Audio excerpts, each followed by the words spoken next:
Canadian security intelligence service की deputy director Vanessa Lloyd ने कहा है कि भारतीय हुकूमत कैनेडियन कम्युनिटीज़ और जमहूरी अमल में मुदाखलत का इरादा और सलाहियत रखती हैं। Continue to target Canadian democratic institutions and civil society to advance its strategic objectives.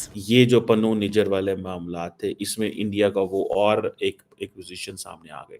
सो इसीलिए इंडिया भी टफ लाइन ले रहा है कनाडा के ऊपर। And talked about some of the nations that they're keeping their eyes on closely for the election. सबसे पहले एक इंडियन इन्फ्लुएंस, ये जो बहुत सारे लोग वहां पे आ गए। जस्टिन ट्रूडो मेरे ख्याल में he won't be able to win the next election.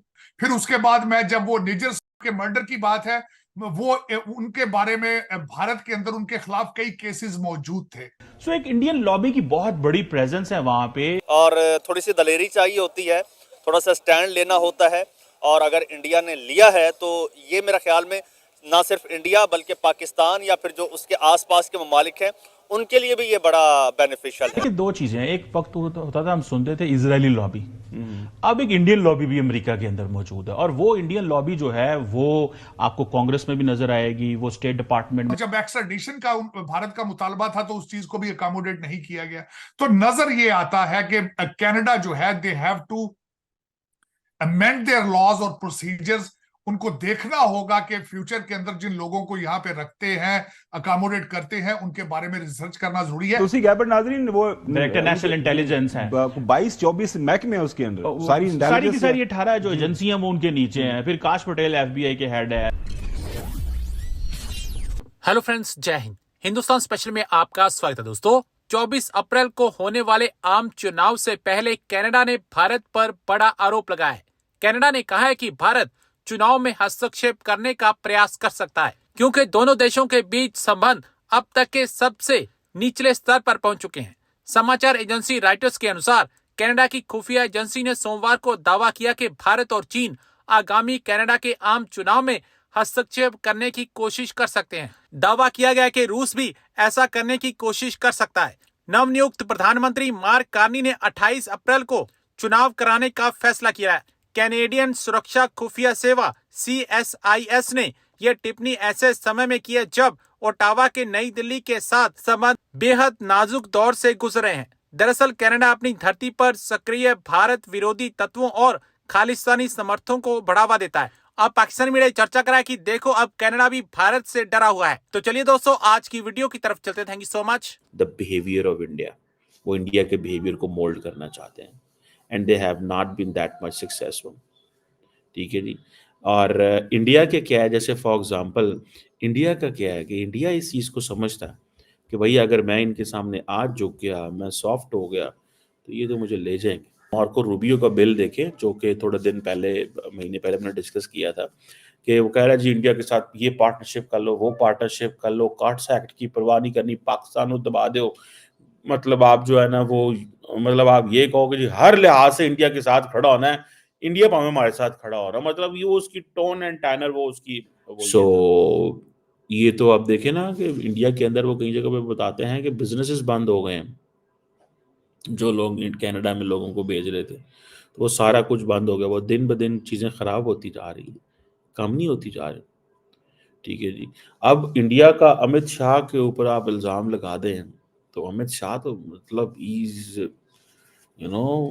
he is the man Prime Minister Modi trusts the most. Amit Shah है, Amit Shah is the most confident person of him. मैं आपको मजे की बात बताऊं, and I know some information on this. Amit Shah is trusted more than Jaishankar in Prime Minister Modi's cabinet. मैं इसको, because they are the core team. The rest of everything are the hired guns. मतलब वो तो उनको तो higher किया गया है ना कि यार तू ऐप बोल, तू ऐप बोल, तू ऐप बोल, तुम्हें ये जॉब दी, तुम्हें ये job the. They are the core. They have been working together. Amit Shah, Modi, Rajnath Singh, because इन्होंने तो इस हद तक पार्टी को और चीज़ को बहुत पीछे चीज़ें धकेल दी इन्होंने। ठीक है। और जिसे कहते हैं ना वो बहुत पीछे चीज़ें धकेल दी हैं। सो ये चीज़ें हैं। लेट्स सी हाउ अब क्या होता है इस हवाले जब से? आप अपनी लोकल करेंसी में ट्रेड करेंगे। सर ऑलरेडी आप देखें कि इंडिया जो है अपने रुपये को जो है कितना ऊपर ले गया। बहुत सारे ममालिक ऐसे हैं जो इंडियन करेंसी में ट्रेड कर रहे हैं, बल्कि इंटरनेशनली इंडिया का जो रुपया है वो यूज़ हो रहा है। बिल्कुल, देखिए जी, एक जो इन्फ्लेशन की बड़ी वजह है वो यही डॉलर की मोनोपोली है। तो चाइना भी यही कोशिश कर रहा है कि वो लोकल करेंसी में ट्रेड करे। इंडिया कर रहा है कोशिश, तो ये बहुत अच्छा इकदाम है और करना चाहिए। जाहिर सी बात है, इससे इंडिया की इकॉनमी है जो वो मज़ीद स्ट्रेंथन होगी और जो डॉलर की मोनोपोली है वो जब ख़त्म होगी तो वो बहुत फ़ायदा होगा। होता ज़रा मुश्किल है क्योंकि जाहिर सी बात है, एक चौधरी है तो उसकी चौधराहट के खिलाफ जाना, उसकी चौधराहट तोड़ना मुश्किल होता है और थोड़ी सी दलेरी चाहिए होती है, थोड़ा सा स्टैंड लेना होता है। और अगर इंडिया ने लिया है तो ये मेरा ख्याल में ना सिर्फ इंडिया बल्कि पाकिस्तान या फिर जो उसके आसपास के ममालिक हैं उनके लिए भी ये बड़ा बेनिफिशियल है। आपको पता है कि अमेरिका ने यानी कि डोनाल्ड ट्रंप ने खुलेआम ये कहा था कि अगर किसी ने कोई इस तरह की हरकत की, डॉलर को जो है नीचे लाने की कोशिश की, तो हम उन पर टैरिफ भी लगाएंगे और उन पर सैंक्शंस भी लगाएंगे। क्या बात है, इंडिया डरता नहीं है अमेरिका से? अब मैंने ऑलरेडी यही बात की ना कि वो चौधरी है, ठीक है, अपने आप को वो चौधरी समझता है और उसकी कोशिश होती है कि भाई सबको दबा के रखूं, मेरी पॉलिसीज चले, मेरी करेंसी चले और मेरा सिक्का चले। जिस तरह पुराने वक्तों में बादशाह होते थे, अपना सिक्का चलाते थे।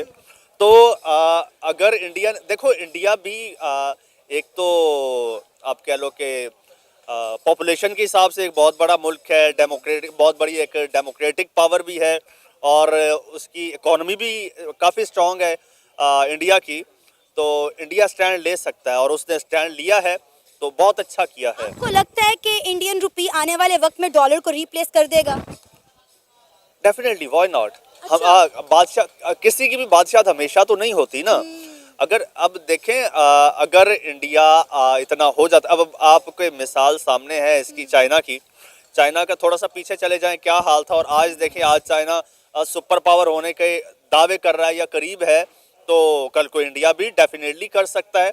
उसके लिए सबसे पहली बात यह है कि आपकी पॉलिसी इंडिपेंडेंट होनी चाहिए और जिस तरह डी डॉलराइजेशन कर रहे हैं इस तरह होना चाहिए। तो क्यों नहीं इंडिया की करेंसी स्ट्रेंथन हो सकती? अगर आपने 130 मुल्कों की बात की है, अगर एक टोटल 30 मुल्क हैं जिनके 123 बैंकों के अंदर जो है डिफरेंट अकाउंट खोले गए हैं। अब देखें ना, अगर 30 मुल्कों के साथ भी आप अपनी करेंसी में ट्रेड करते हैं और फिर ये आगे चल के ये तादाद बढ़ जाती है तो फिर तो आपकी करेंसी मजबूत होगी ना, स्ट्रेंथन होगी ना। इसका मतलब यह है कि दूसरी कंट्रीज इस इकदाम में इंडिया का साथ दे रही हैं, इंडिया को सपोर्ट कर रही हैं डॉलर की जो है डी डॉलराइजेशन के लिए।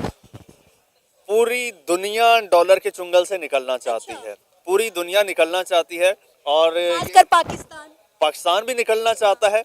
ये आपके मुल्क में महंगाई क्यों है? डॉलर का रेट बढ़ता है ना, ठीक, उसकी मोनोपोली है तो पूरी दुनिया निकलना चाहती है। लेकिन ये again credit goes to India कि इंडिया ने ये स्टेप लिया है